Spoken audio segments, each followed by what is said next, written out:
Math 8, Unit 4, Lesson 6, Part 2, Graphing in Slope-Intercept Form. I can graph a linear equation in slope-intercept form.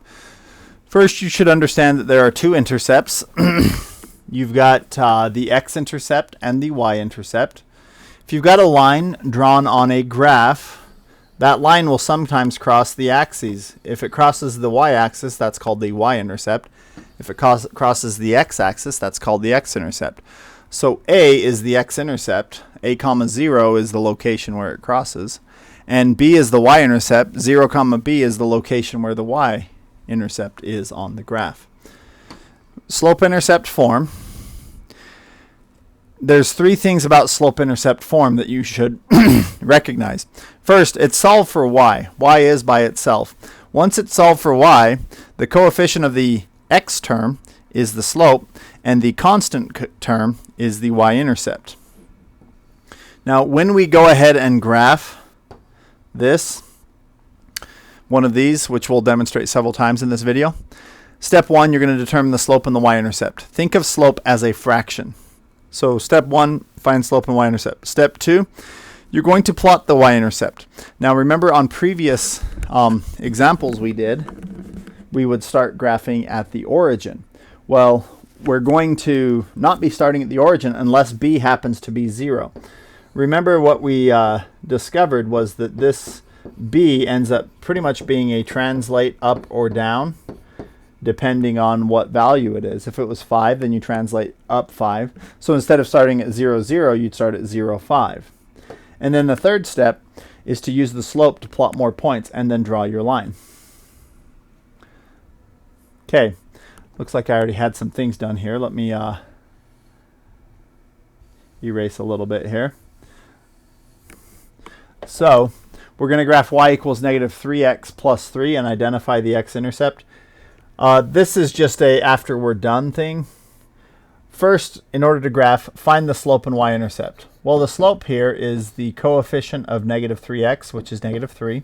Think of it as a fraction. We're going to rise negative 3 and run 1. The y-intercept is the constant term, plus 3. So the slope, the y-intercept is 3. Second step, we are going to plot the y-intercept. So the y-intercept's 3, so we go to 0, 3, just 3 up from the origin, and there is the y-intercept. That's it for step 2. Step 3, we're going to use the slope to draw more points. Now the slope is down 3 over 1. So from that point I go down 3 and over 1. And I can do that as many times as I can get to fit. And the more times you do it, as many times as you can, because then your line ends up looking better. Now down 3 over 1, I can also do up 3 and to the left 1. And that will put a point on the line as well. Okay, let's go ahead and get rid of this that I drew in green. That was just for demonstration purposes. And then after that, after I've drawn as many points as I can, I go ahead and draw my line. Oops, and there, it's done. Now this problem did ask us to find the x-intercept as well. The x-intercept is the location where it crosses the x-axis, which is happening right here at the point 1, 0. So the x-intercept is 1. Okay, the cost y in dollars for taking a taxi x miles is y equals 2.5 x plus 2. Graph the equation, interpret the y-intercept and slope.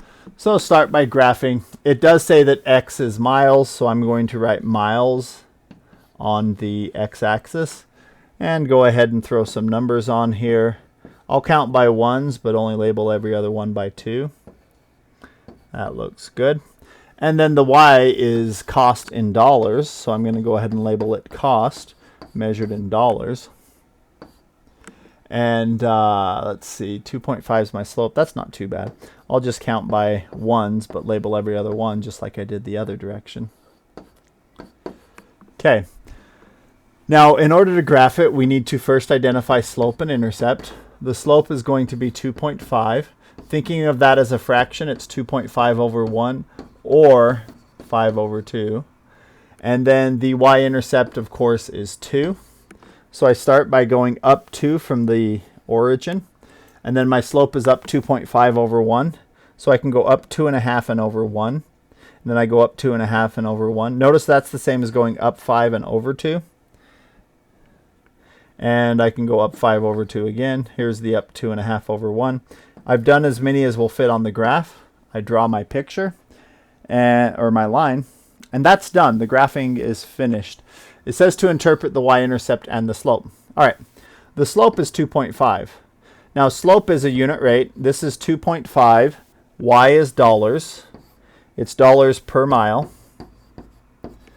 Now dollars usually has 2 decimal points, so I'm going to do, it's 250 per mile.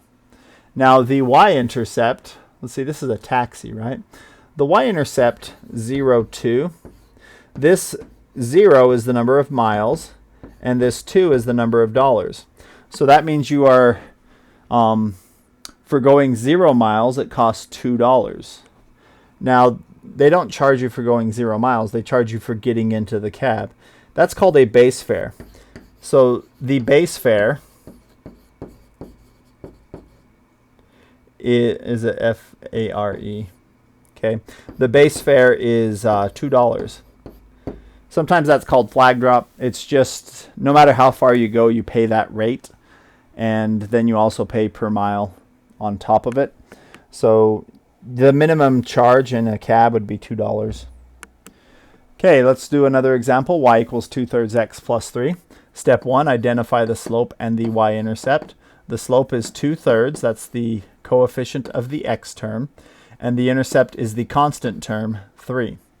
So I'm going to draw the y-intercept. I go up 3, and there's the y-intercept. Now I use the slope, up 2 over 3. So yeah, this is rise over run, right? So I'm going to rise 2 and run 3. I don't have enough room to do it again, but I can do it in reverse. Down 2 and left 3, down 2 and left 3. And now I've drawn as many of them as I can fit, and I draw the line. I can do a better job of that. Okay, and that's it. Well, there is one thing I forgot to do here. I need to label my graph a little bit. That looks better. Okay, let's go to the next example. Y equals 1/2 x minus 3. First, we need to identify the slope and the intercept. The slope is the coefficient of the x term, which is 1/2. The y-intercept is the constant term, -3. Now, before I plot anything, I need to remember to number my graph. So let's just count by ones here. But I'm going to save a little bit of time by just doing every other one.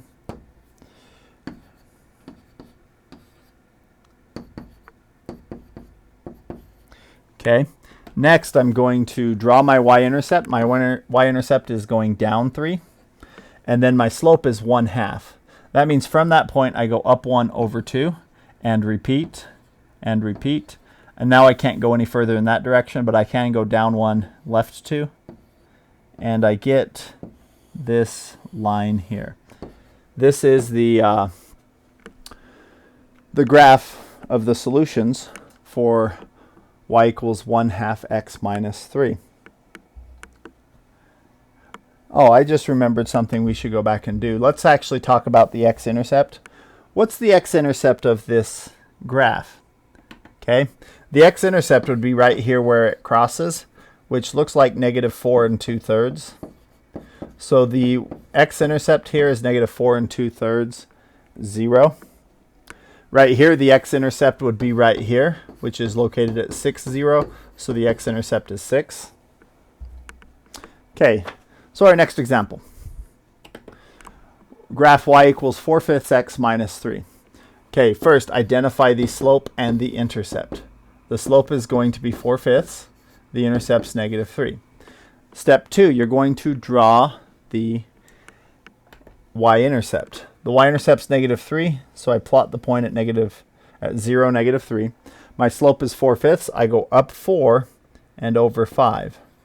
Now, normally I wouldn't be able to go further, but I did get more plotted here. So I can go up 4 and over 5. 1, 2, 3, 4, 5. I believe that's it.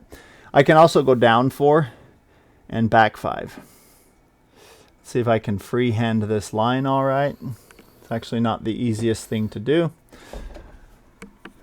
but there we go. All right. And that would be the graph of y equals 4/5 x minus 3. Now, the y-intercept here, or the x-intercept, that's actually kind of hard to tell. It's between 3 and 4. It's probably 3 and 4/5. I don't know. But we can actually figure out exactly what it is if we make the y equal to 0. Then we can solve for x. See, I've just multiplied by 5/4. It looks like x is equal to 15/4, which is 3 and 3/4. Anyway, the x-intercept is 15/4, or 3 and 3/4. So I was a little, I don't remember if my prediction was right. I'd have to rewind the video to see. Okay, let's graph y equals negative x plus 5. First, identify the slope and the y-intercept. Now, there is no number written in front of x. The coefficient, though, is -1, because it's -1 times x. Think of that as a fraction, -1 over 1. The y-intercept is the constant term, 5. We start with going up 5. That is our y-intercept. Now we need to do a slope of -1 over 1. So we go down 1, right 1, down 1, right 1, down over, and that's as many as fit on here. I can go up and back 1. I could keep going on the dots, but I think that's actually sufficient here. And it's graphed. That's done. The x-intercept here is 5. Okay, let's graph x-intercept's 4, y-intercept's -2, and we're going to find the slope. All right, x-intercept 4 means that it's going to go through 4, 0. And y-intercept -2 means it's going through 0, -2. And you can see there's a nice pattern to this. Let me just finish getting some numbers on here. It looks like we can do the slope here. It's up 2 and over 4. So my slope is 2/4, or 1/2. And let's see, it didn't say to specifically graph it, but I'm going to go ahead and finish with the graphing on it. I'm going to do the pattern of slope, get some more points, and I've got a nice line there. Okay, x equals 3. All right, this was a special case of having a vertical line. It's got an x-intercept at 3, and it's vertical, so it just goes straight up and down. So this is just a special case you should be familiar with, that if it's an x equals with no y, it's a vertical line. The slope is undefined. Okay, y equals 2x. Identify the slope, identify the intercept. The slope is 2. Think of that as 2 over 1. And the y-intercept, there is no constant term. That means the y-intercept is 0. This one actually goes through the origin, and then you go up 2 and over 1 from there. And of course down 2 and back 1, and we got it. Okay, in your practice, looks like you're going to be graphing on number 1. You get to create 6 different graphs. On this one, make sure that you solve for y first before you graph it. Identify the slope and y-intercept, do your thing. Number 2, you're going to describe the mistake and fix the mistake in each of these. So all 3 of these are graphed incorrectly.